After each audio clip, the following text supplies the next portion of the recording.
Everyone, good morning.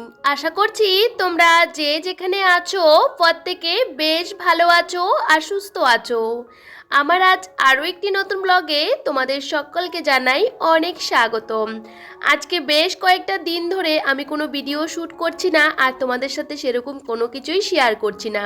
সত্যি কথা বলতে শরীরটাও সেরকম ভালো ছিল না, তার মধ্যে আমার বাড়িতে একটু কাজকর্ম আছে, সাথে ওই যে আমার দেওর আসলো, তো ওদের সাথে সময় কাটালাম আর একটু ঘোরাফেরা করলাম, এভাবে আমার দিন কয়টা কেটে গেছে। তো ভাবলাম চলো ডেইলি লাইফে চলতেই হবে, সে কারণে ভাবলাম এই যে ভিডিওটা সরস্বতী পুজোর পরের দিনই করা, তার মধ্যে আর ভিডিও করিনি। তো ভাবলাম চলো বেশ কয়েকটা দিন ছুটি কাটিয়েছি, এবার তোমাদের সাথে প্রত্যেকটা দিন আমার ডেইলি যে ব্লগগুলো সেগুলো শেয়ার করব। প্রত্যেক দিনের কাজকর্মগুলো তোমাদের সাথে শেয়ার করতে আমারও বেশ ভালো লাগে, আর আমি কাজকর্মের মধ্যে দিয়ে অনেকটাই ভালো থাকতে পছন্দ করি। তো বন্ধুরা, আজকে সকালটা আমার শুরু হয়েছে অনেকটা ভোরবেলা। ওই যে 5:30টার সময় ঘুম থেকে উঠেছি, উঠে বাসি আসি সমস্ত কাজকর্ম করে নিজে ফ্রেশ হয়ে আজকে আমার দেওর কিন্তু আমাদের বাড়িতে আসবে। ও কিন্তু কালকেই এসেছিল, তো আমার বাসুরের বাড়িতে রয়েছিল। তো সকালবেলা ঘুম থেকে উঠে আমি একটু কাজকর্ম সেরেই আজকে সকালবেলা পিঠে বানাবো, সেহেতু ফিটের জন্য সমস্ত কিছু রেডি করে নিয়েছি আর ভাবলাম চলো ঘর দুয়ারগুলোকে গুছিয়ে রাখবো। কালকে সরস্বতী পুজো উপলক্ষে একটু গেছিলাম বরের সাথে একটু ঘুরতে, আর একটু ঘুরে আস্তে আস্তে আমাদের প্রায় 10টা বেজে গেছে। সমস্ত ঘর দুয়ারগুলো একদমই অগোছালো, আর সাথে সবজি বাজারও করে নিয়ে এসেছিলাম, আর কিছু কেনাকাটাও করেও বাড়ি আসলাম, তো সেজন্য আসতে দেরি হয়ে গেছে। তো ভাবলাম বর আর ছেলে ঘুমাচ্ছে, এত সকালবেলা তো কেউ উঠেনি, আমি উঠে আমার মতন করে সমস্ত কাজকর্মগুলো করছি। সকালবেলা উঠে নিজের মতন করে কাজগুলো করতে আমার বেশ ভালো লাগে, আর সবসময় চেষ্টা করি সংসারের কাজগুলো পরিপাটিভাবে করতে। আমি কিন্তু সংসারের কাজগুলো পরিপাটি করে করতে বেশ ভালো লাগে, আর ভাবলাম ছেলে ঘুমাতে থাকতে থাকতে আমি সংসারের কাজকর্মগুলো গুছিয়ে রাখি। ফ্রিজের মধ্যে সমস্ত সবজিপাতিগুলো গুছিয়ে রাখবো, সে কারণে ফ্রিজটাকে ভালো করে মুছে নিয়েছি। আমি সবসময় ফ্রিজটাকে কিন্তু এভাবে একটা কাপড় দিয়ে সুন্দর করে মুছে নিই। আমাদের ফ্রিজের মধ্যে আমরা খাবার দাবার কত কিছু রাখি, আর সে ফ্রিজটা যদি নোংরা হয়ে থাকে কোনো কিছু রাখতে ইচ্ছে করে না। সকালবেলা যখন ঘুম থেকে উঠে এ ঘরে এসেছি, এই ঘরটা পুরোটাই জাম, এদিক সেদিক জিনিসপত্র ছড়ানো ছিটানো। কালকে রাতে যেহেতু অনেকটা রাত করে বাড়ি এসেছি, রান্নাবান্না খেতে খেতে অনেকটা দেরি হয়ে গেছে, সেহেতু ভাবলাম সবজিপাতিগুলো সকালবেলায় গোছাবো। এই যে অনেক সবজি বাজার করে এনেছি, আর কিছুটা আমি বের করে রেখেছি যেগুলো এখানে দরকার নেই, রান্না করব, আসলে একটা নিরামিষ সবজি করব, সবটা আলাদা করে রেখে দিয়েছি। আর এইগুলো সমস্তটা আমি কিন্তু ফ্রিজের মধ্যে ঢুকিয়ে রাখবো। আমার বাজার করতে, সংসারের সমস্ত কাজকর্ম করতে, রান্নাবান্না করতে কিন্তু বরাবরই পছন্দ। আমি সবসময় কিন্তু রান্না করতে ভীষণ ভালোবাসি, আর কাউকে রান্নাবান্না করে খাওয়াতেও কিন্তু ভীষণ ভালোবাসি। কেউ যদি আমাকে বলে যে রান্নাবান্না করো, আমার কোনো রকম অসুবিধা হয় না। আমি বাবার বাড়িতে গেলেও কিন্তু রান্না করি, আর আমার নিজের বাড়িতেও কিন্তু আমি নিজে হাতে রান্না করি, সবাইকে খাওয়াতেও কিন্তু পছন্দ করি। অনেক সময় কি বলতো, আমরা অনেক কথাই শুনতে হয়। আমরা সবাই কিন্তু শ্বশুরবাড়িতে সকলেই কিন্তু কাজকর্ম করি, অনেক সময় কি বলতো কাজকর্মের মাঝেও কিন্তু আমাদের অনেক কথা শুনতে হয়। বাড়ির বউদের সবসময় কিন্তু দোষটা দেওয়া হয়, বাড়ির বউরা যতই কাজকর্ম করুক না কেন, সবটা সমানভাবে সামলাক না কেন, তারপরও কিন্তু আমাদের অনেক কথাই শুনতে হয়। শরীর অসুস্থ থাকলেও কিন্তু কাজকর্ম করতে হয়। আর আমি না এখন কিন্তু সবার মুখে মুখে কথাগুলো বলে পেলি, আগে প্রথম প্রথম কিছুই বলতাম না। যে অন্যায় করে তাকে কিন্তু আমি মুখের মধ্যে কিন্তু ওই যে মুখের উপর জবাবটা দিয়ে দিই।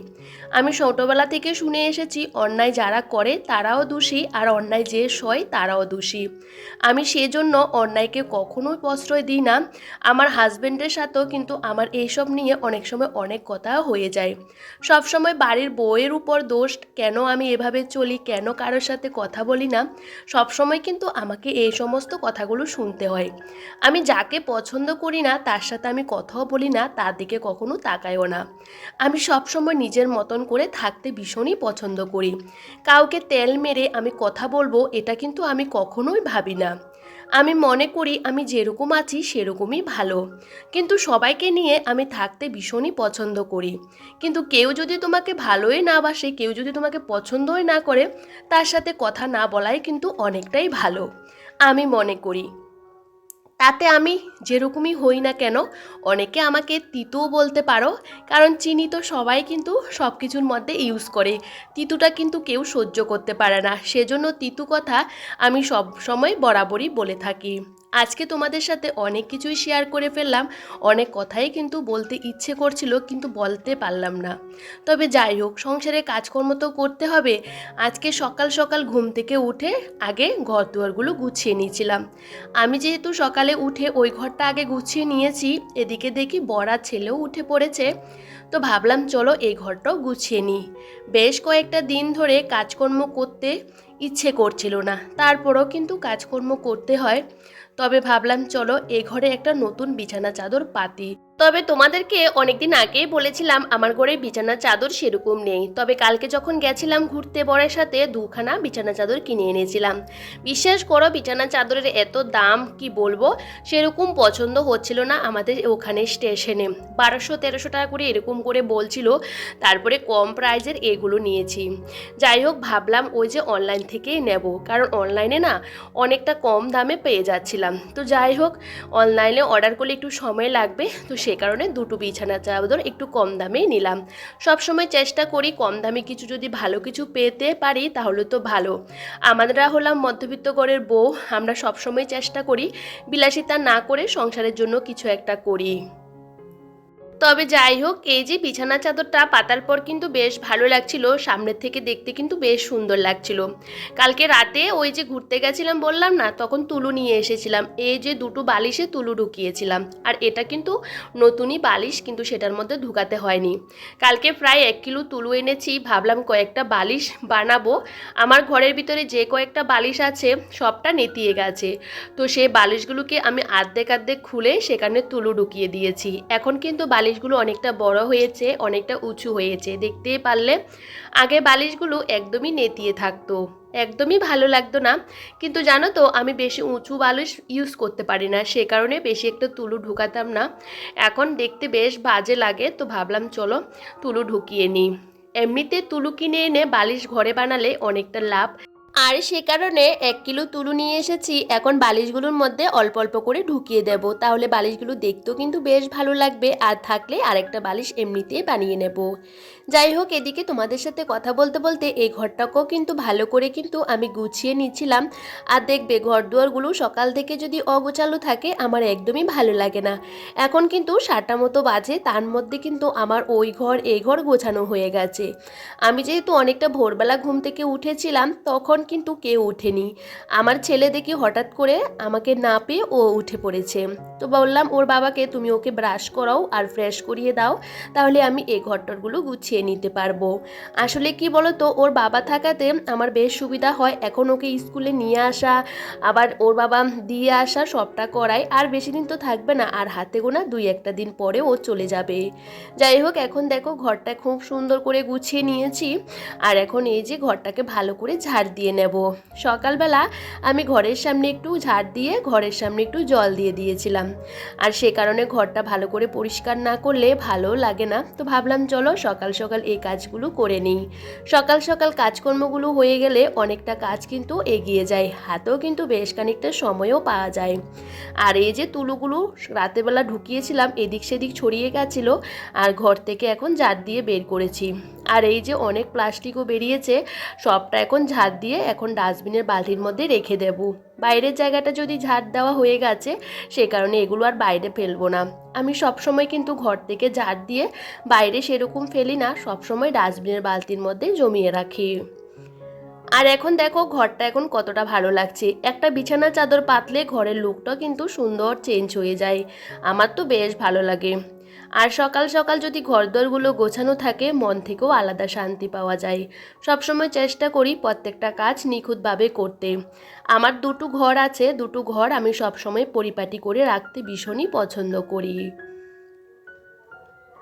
আর আমি সকালবেলা কিন্তু ওই যে নারকেল কোড়াটা কুড়িয়ে রেখে দিয়েছিলাম, আর এখন কিন্তু চালের গুঁড়োটা গরম জল করে নিয়েছি। এখন একটা জিনিস বানাবো। আসলে দেওর আসলো তো সেই কারণে ভাবলাম দেওরকে কয়েক রকমের পিঠে বানাবো, সাথে বরকেও খাওয়াবো, আমরা সবাই খাবো। আমি কালকে চালের গুঁড়ো কুড়ো করে রেখেছিলাম, কিন্তু পিঠে বানানো হয়নি। তো দেখো এক এক করে এখন আমি গুড়টাকেও ভালো করে কাটারে ঘষে নিয়েছিলাম, না হলে কি বলতো এটা সহজে গলতে চায় না। আর আজকে ভাবলাম অনেক রকমের পিঠে বানাবো, দেখি কত রকমের পিঠে বানাতে পারি, কারণ বেশি বানালে আবার কেউ খাবার নেই। তো অল্প অল্প করে কয়েক রকমেরই বানাবো। আর সকালবেলা নারকেলটা কোড়াতে আমার অনেকটাই সময় লেগে গেছে, কারণ এখানে দুটো নারকেল আর কি। তো দেখো এখন এই যে রান্নাঘরে চলে এসেছি, আর আমার রান্নাঘরে না লাইটের আলোটা ভীষণই একদমই কম লাগে, একদমই অন্ধকার অন্ধকার হয়ে থাকে। তো এখনও ভালো করে রোদ্দুর ওঠেনি। তো ভাবলাম চলো এদিকে পিঠে বানাবো। কি পিঠে বানাবো বুঝতে পারছিলাম না, তো ভাবলাম ভাপের পিঠে বানাবো, কারণ আমার দেওর না আবার তেলে ভাজা টাজা এই সমস্ত খাবারগুলো একদমই পছন্দ করে না। আর সে কারণে কিন্তু আমি প্ল্যান করে রেখেছি সমস্ত বেশিরভাগ খাবারে ওই যে ভাপা পিঠেই করব, মানে ভাপার মতন করে করব। আর জানো তো আমি এই যে পিঠেটা বানাচ্ছি এটা কিন্তু আমি ইউটিউব দেখে করছি। আসলে কি বলো তো, মাঝখানে সম্পূর্ণটা দেওয়া হবে নারকেলের পুর, আর এরকম করে কিন্তু মোটা করে রুটি বেলে এটাকে রোলের মতন করে নিয়ে তারপরে ভাপা করে নিলে হয়ে যাবে, মানে ভাপের মধ্যে দিলে হয়ে যাবে। এটা যতটা দেখতে ভালো লাগে খেতে কিন্তু আরও বেশি ভালো লাগে। সব সময় নতুন নতুন কোনো কিছু ট্রাই করতে আমার ভীষণ ভালো লাগে, আর সব সময় নতুন নতুন কোনো কিছু করে কাউকে খাওয়াতে পারলেও না অনেকটা ভালো লাগে। যাই হোক, এই যে মোটা করে রোলের মতো করে নিয়েছি, এভাবে আমি দুটো করেছি, আমি বেশি করিনি, অল্প অল্প করেই করছি, কারণ এত খাবারের লোক আমার বাড়িতে নেই। তো যাই হোক, আবার বানাচ্ছি কি বলতো, ওই যে ভাপা ইয়েগুলো আর কি, ফুলি যে পিঠেগুলো সেগুলো, কারণ এগুলো আবার তেলের মধ্যেও ভাজা যায়, কিন্তু তেলের মধ্যে ভাজলে না কেউ খাবে না, সেরকম এই জন্য ভাপার মধ্যে দেবো আর কি। তো এই যে আমি বেশি একটা শেপ দিতে পারিনি, ভীষণ তাড়াহুড়ো করে বানাচ্ছি, আর আমার মতন করে করারও চেষ্টা করছি। আর আমি কিন্তু অনেক আগে কিন্তু জলের হাঁড়িটা বসিয়ে দিয়েছিলাম, সে কারণে অনেকটা ভাপ চলে এসেছে। আর এগুলো হতেও কিন্তু বেশিক্ষণ সময় লাগে না, এগুলো কিন্তু ঝটাপট হয়েও যায়। আর আমি একসাথে এতগুলো পিঠে দিয়ে দিয়েছি, তাহলে তাড়াতাড়ি হয়ে যাবে। আর এদিকে বানাচ্ছি, ভাবলাম চলো আরেকটা কিছু বানানো যাক, সে কারণে আমি বানাচ্ছি কি বলতো, পাটিসাপটা। আর পাটিসাপটাটা আমি কিন্তু এভাবে বানাই, আর আমার ভালো লাগে। ভেবেছিলাম এটার মধ্যে অন্য কিছু দেব, তো সেজন্য কিন্তু আর কিছুই দিইনি, ভাবলাম এভাবেই করি। আর আমি কিন্তু প্রত্যেকটা পিঠে অল্প অল্প করে বানিয়েছি, আর প্রত্যেকটা পিঠের মধ্যে একটু ভালো করে ফুটটা দেওয়ার চেষ্টা করছি। ভিতরে যদি পুরের পরিমাণটা অনেকটা বেশি থাকে তাহলে যে কোনো খাবারই খেতে বেশ ভালো লাগে। এগুলোকে কিন্তু আমি টুমটুম করে কেটে নিয়েছি মাঝখানে। আর দেখো আমি খেতেও বসে গেছি, দেওয়ার বলছে এখন আসবে না, আস্তে আস্তে অনেকটা দেরি হবে। তো ভাবলাম ও আসবে কি না ঠিক নেই। আর এখন বাজে প্রায় ওই যে 9:30 মতন, সকাল থেকে এখনও পর্যন্ত বসার সময় হয়নি। আর সকালবেলা সমস্ত জামা কাপড়ও ভিজিয়ে রেখেছি। আর এদিকে আমার বড় তাড়াহুড়ো করছিল, ওকে নিয়ে যাবে, আমার ছেলেকে নিয়ে যাবে আর কি, পোস্ট অফিসে যাবে আধার কার্ড করানোর জন্য। অনেক দিন ধরে ওর আধার কার্ডটা ট্রাই করা হচ্ছে, কিছুতেই হচ্ছিল না। তো ও বলছিল 9:30টার সময় বেরোবে, 10টার সময় ওকে যাওয়ার কথা বলেছে, কিন্তু আমাদের বাড়ির থেকে যেতে একটু সময় লাগে। তো ভাবলাম চলো এদিকে কাঁচা ধোয়াগুলো করে নিই, আর এদিকে কিন্তু আমার সমস্ত কাজকর্ম হয়ে গেছে। আর ভাবলাম চলো বাইরেও কিন্তু অনেক কাজ আছে, রান্নাবান্না আছে, কাজ তো কখনোই শেষ হয় না, একটা কাজের পর একটা কাজে হাজির হয়। আর এদিকে বর চলে যাওয়ার পর আমি আর কোনো ভিডিও করিনি, কারণ আমি না একটু বাইরে কাজ করেছিলাম। তো এদিকে বড় চলে এসেছে, বলছে না ওখানে কোনো কাজ হয়নি, আমাকে একটু বেরোতে হবে। হঠাৎ করে বলছে রান্না হয়েছে কি, আমি বললাম না তোমার রান্না হয়নি। তো তাড়াহুড়ো করে প্রেসার কুকারে এই যে ডালটা একটু ভেজে নিয়েছি, আর এদিকে ডালটা বসিয়ে দিয়েছি, আর এদিকে ভাতও বসিয়ে দিয়েছি। জানো তো তাড়াহুড়ো করে কোনো কাজই ঠিকমতো হয় না, তারপরও কিন্তু করার চেষ্টা করি। আমার বর বেরোচ্ছে, আস্তে আস্তে রাত হবে, তো ভাবলাম চলো ওকে একটু ডাল ভাত আর মাছ একটা ভাজি করে দিই। সেই মতো আধ ঘন্টার মধ্যে কিন্তু আমার ভাতটাও ভালো করে ফুটেনি, এখনও শক্ত শক্ত রয়েছে, দেখতে পাচ্ছ। তাড়াহুড়ো করে ডালটা নামিয়ে নিয়েছি, আর সাথে একটা মাছ ভাজি করে দিয়েছি, কারণ ও যেহেতু বাড়ি থেকে বেরোবে, আস্তে আস্তে রাত হবে, ও কিন্তু বাইরে সেরকম খাওয়া দাওয়াও করে না। ওকে ডাল ভাতটা করে দিয়েছি, ও খেয়ে দিয়ে বেরিয়ে গেছে। আর এই যে আমি সকালবেলা অনেক রকমের সবজি কেটে টেটে পরিষ্কার করে রেখেছি, ভাবলাম একটু দেরি করে রান্নাটা বসাবো। হঠাৎ করে ও বলল যেহেতু বেরোবে সেহেতু ওকে খাইয়ে দাইয়ে পাঠিয়ে দিলাম। এখন লাস্টে এই যে নিরামিষ তরকারিটা রান্না করলাম। আর এদিকে চলো রান্নাঘরটা পরিষ্কার করে গুছিয়ে রাখি। সবসময় চেষ্টা করি সবাই খেয়াল রাখার, কিন্তু আমাদের বাড়ির বউদের খেয়ালটা কেউ রাখে না। আমরা খাচ্ছি না না খাচ্ছি, কিভাবে কাজকর্ম করছি না করছি কেউ কিন্তু দেখে না। শরীর খারাপটা লাগলো কিন্তু কাজকর্ম করতে হয়। আমরা কিন্তু অন্যের বাড়ির মেয়ে হয়েও কিন্তু এই সংসারটাকে নিজের মতন করে কিন্তু করি, সমস্ত কাজগুলো গুছিয়ে করি, নিজের মতন করে সমস্তটা করারও চেষ্টা করি। কিন্তু কি বলতো, একটা ছেলে কখনোই পারে না সেই কাজগুলো করতে। হঠাৎ করে তারা কিন্তু মাথাটা গরম করে ফেলে, অনেক সময় অনেক তিক্ত কথাও কিন্তু আমাদেরকে শুনতে হয়। তারপরেও আমাদের চলতে হয়, কিচ্ছু করার নেই, এটাই নিয়ে কিন্তু আমাদের চলতে হবে সারাটা জীবন। যাই হোক, এদিকে সমস্ত জামা কাপড় গুছিয়ে নিয়েছি, ভাবলাম চলো চানটা করে পুজোটা দিয়ে দেব। কারণ এই যে ঘরটা মোছা হয়নি, সকালবেলা ঘরদোরগুলো গুছিয়ে নিয়েছি, এখন বাজে প্রায় 12:30টার মতন। আর কিভাবে যে সময়টা চলে যায় বুঝতেও পারিনি। যাই হোক বন্ধুরা, এদিকে ঘর দুয়ারগুলো মুছে আমি চান করে চলে এসেছি, সাথে কিন্তু ছেলেকেও চানটা করিয়ে দিয়েছি। আর ভাবলাম চলো মাথাটা একটু আঁচড়ে নিই। আসলে কি বলো তো, শীতকালে একটু চান করার পর না গায়ে হাত পা কিছু না দিলে দেখবে ভীষণ টান টান করে। তো ভাবলাম চলো মাথাটা একটু আঁচড়ে নিই।